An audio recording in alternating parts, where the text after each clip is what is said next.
This gonna be me. I'm gonna tell you right now. Don't look at me to say nothing. I'm gonna be a shrug emoji the whole segment.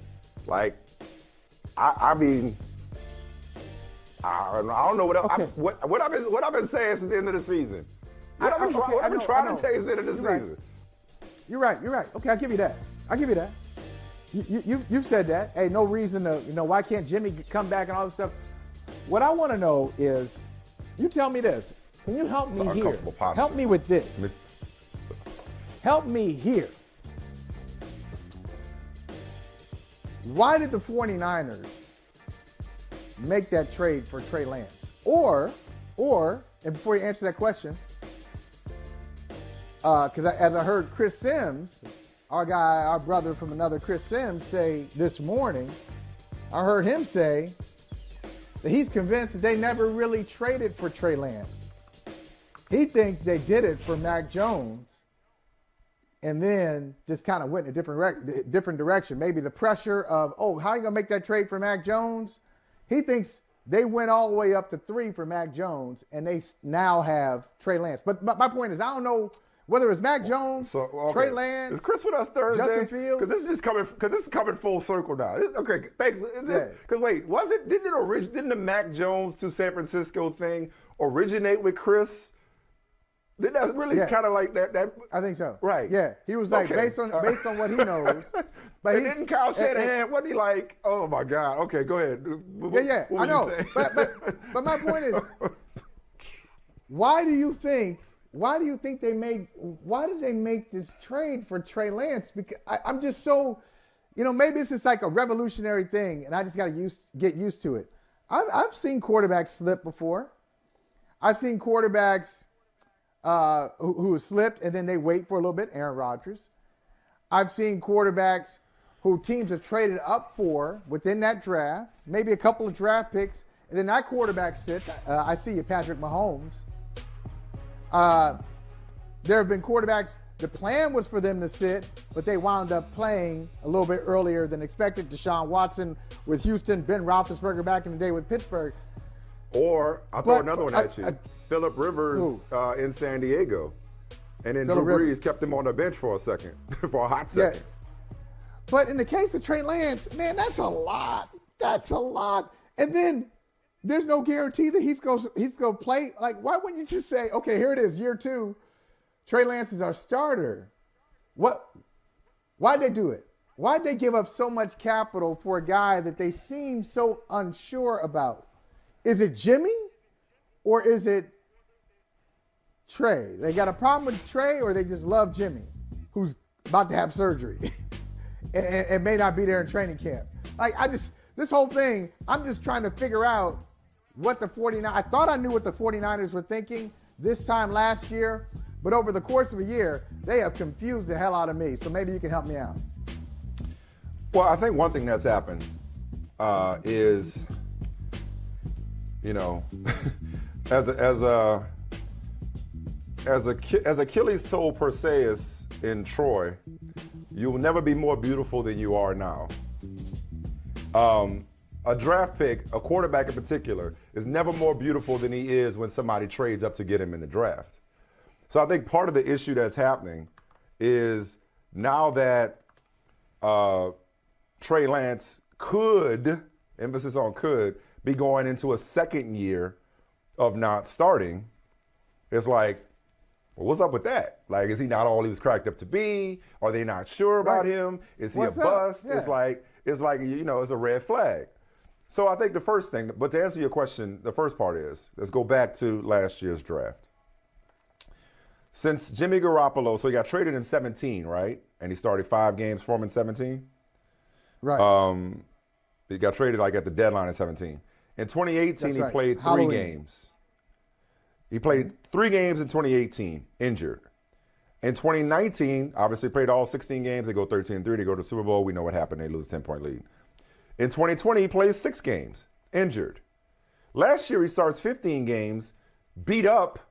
In this offseason, this would be a moot conversation. I'm sitting there breaking my arm, speaking of injured. I'm breaking my arm, patting myself on the back saying, I told you so, that it wasn't a given that he was going to get traded. He probably would have been traded by now if he hadn't had shoulder surgery. Now, compensation notwithstanding. But he has shoulder surgery, so he's literally damaged goods.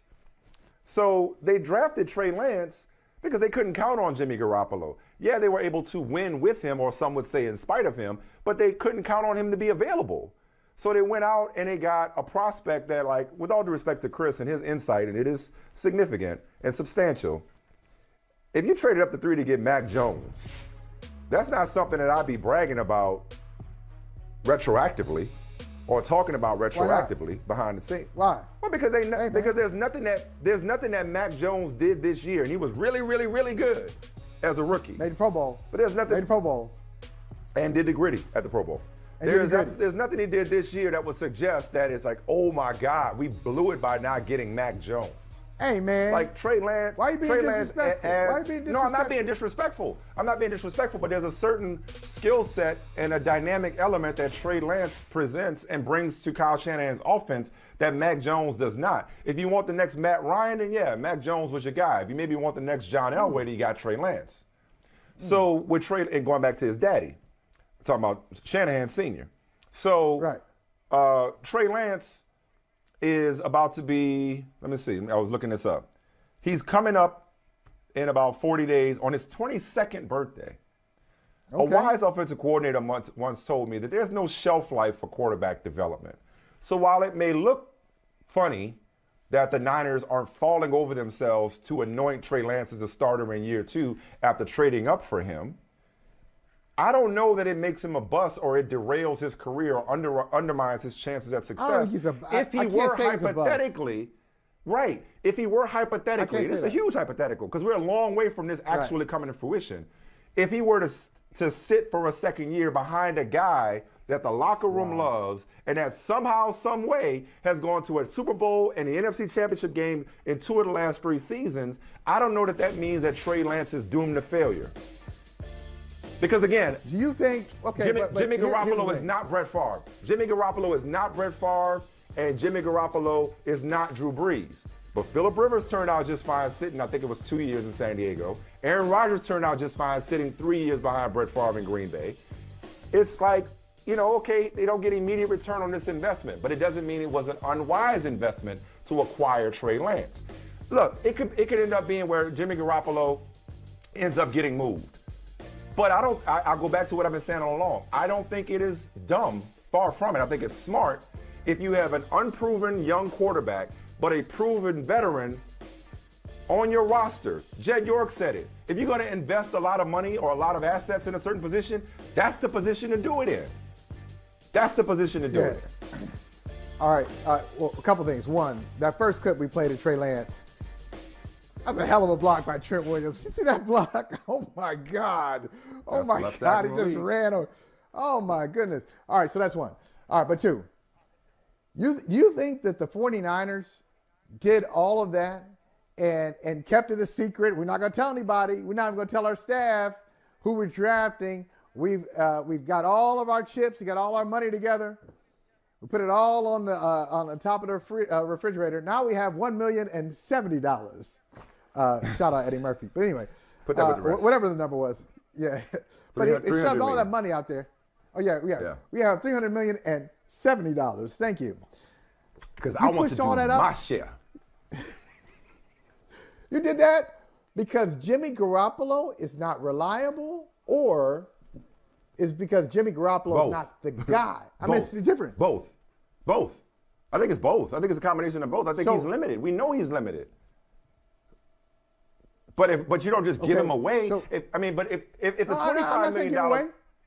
Well, I think that's all I've been saying. Number one, and number 2, I think that's what all the Niners are really saying. It's like they're not going to force a trade under the guise of, well, Trey Lance has got to be the guy because you traded up for him. But do you think they're going to trade him? Period. And do you see any scenario where Jimmy Garoppolo stays with the 49ers? I've always seen that scenario. I've always seen that scenario, and B, I've always thought that scenario made sense. Maybe not dollars and cents, maybe not cap dollars and cents, because okay, like $25 million for a backup is a lot, but I'll remind you, Trey Lance is on a rookie contract, so the cap allocation is inverted. If nobody is going to give you a substantial offer for Jimmy Garoppolo, and they certainly wouldn't now while he's coming off of surgery. Why would you trade a proven guy that can come in what if Trey Lance were to get hurt? Or just make Trey Lance earn it in training camp, whatever it means. Michael, haven't you made a purchase in your life that you thought you really needed at the time, but it turns out you really didn't need it as much as you thought you did? Sure. I mean, I think that's what it is at the quarterback position. So it's like they got a guy that was always hurt, and you got an opportunity to get a yeah. No. That's not a purchase. Quarterback is a crib, right? That's a house. Okay, that's the major purchase. That is a foundational thing. So a little purchase. Hey, do I need that shirt? Do I need those shoes? That's one thing. Do I need that house? That's what a quarterback move really defines your organization. It is your message to the world. This is who we are. Is Jimmy Garoppolo the quarterback for the next 10 years? I would hope not. Look. Then to answer your original question and the one that's highlighted in your feed, why did they draft Trey Lance? For the long term. Okay, maybe for the long term. That's the answer. I like your examples of Phillip Rivers and Aaron Rodgers and others waiting, but I would like to get an answer. Now, I'd love to ask Aaron. I'd love to ask Aaron this, but he's so deep, he wouldn't give me a straight answer. And the answer I want is, I know you waited, but do you think you were ready in year 2? Could you have played in year 2? Hey, Patrick Mahomes. Played in year 1. I know you waited, but were you better? Were you ready? Were you better than Alex Smith in year 1? So maybe they're not necessarily better for having waited, but I don't think they're worse. You understand what I'm saying? I don't think you're worse off for having waited. I mean, you want to see Trey. I say, give the ball to Trey Lance. Let him just learn. And that might be what they ultimately do. Okay, give the rock you asked to me, Trey. do I see a scenario where he's on the roster? You can't see Jimmy Garoppolo being the backup to Trey Lance? Okay, that's what's fine. wrong with that? Backup? Right. Okay. Nothing. Okay, so you just don't want to see him there and starting is the thing that would bother you. Yeah. Come on, Trey. Come on. Hey, thanks for watching Brother from Another on YouTube. Make sure you hit subscribe before you leave, and be sure to watch us 3 to 5 p.m. Eastern Time on Peacock. Appreciate you.